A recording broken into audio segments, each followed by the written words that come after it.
You're standing in line. Your phone is dead. Nothing to look at. Nothing to do.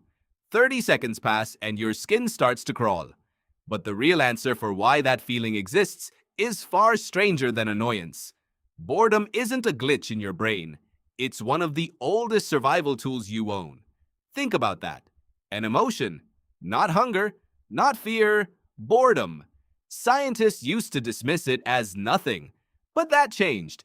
In 2014, psychologist Timothy Wilson ran an experiment that sounds like a joke. He put people alone in a room with nothing to do but sit with their thoughts for 15 minutes. Then he gave them a device that delivered a mild shock, one they'd already said they'd pay money to avoid. Given the choice between silence or the shock, a striking number chose the shock, just to feel something. That should unsettle you. If boredom is powerful enough to make you choose pain over stillness, it isn't small. It's loud. And loud emotions, in evolutionary terms, usually exist for a reason. So what is boredom for? Go back tens of thousands of years to a small band of humans on the African savanna. Food is scarce, predators patient. Staying in one place too long is a death sentence written slowly. A week in the same patch of grass strips every root, every fruit. Predators learn your scent and your schedule. Stillness was never peace. It was risk accumulating. Boredom is the alarm that fires before that risk becomes real. Your mind whispering, "This place has nothing left to give you. Move. Explore. Look elsewhere." Psychologist John Eastwood defines boredom precisely, not as having nothing to do, but as wanting to be engaged and finding no way to engage. That's not apathy. That's a craving. A craving for stimulation is fuel. It's the same craving that pushed early humans out of one valley and into the next, across continents, eventually across oceans in fragile boats. Curiosity gets the credit in textbooks, but curiosity often starts as discomfort first. You didn't spread across this planet because you were content.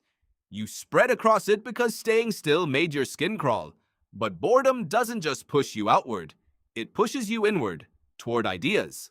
Psychologist Sandy Mann ran a study where people copied numbers from a phone book, a deliberately dull task before being asked to invent creative uses for an object. The bored group outperformed the group that skipped the dull task. Their minds, left alone, had already started wandering somewhere useful. Cave art. Stories around a dying fire. The first instrument, maybe a bored hunter tapping rhythm into a hollow log while waiting for game that never came. None of it was necessary for survival. All of it may be boredom's fingerprints, restless minds filling empty hours because empty hours felt unbearable. The same emotion that makes you fidget in a waiting room may be the emotion that once built the first song anyone ever sang. Now think about your life today. You almost never sit in true stillness. The moment boredom creeps in, you reach for your phone. A feed scrolls. The ancient alarm fires exactly as designed. And instead of walking to a new valley, you swipe to an 8-second video that asks nothing of you. The urge is identical. The outlet is not. Your phone satisfies the symptom in half a second. But it never satisfies the function boredom evolved for.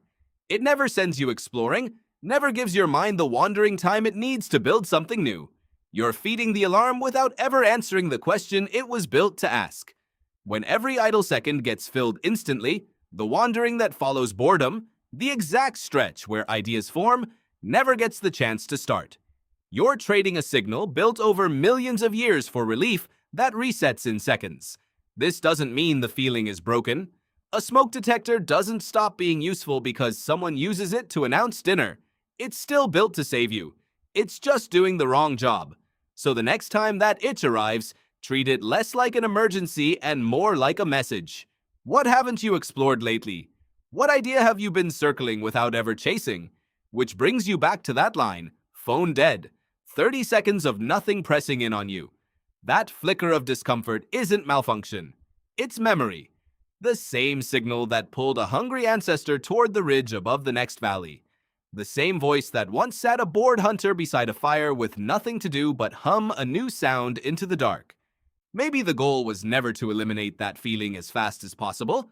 Maybe the goal was to actually listen to it. Let it sit a minute longer before you reach for the escape.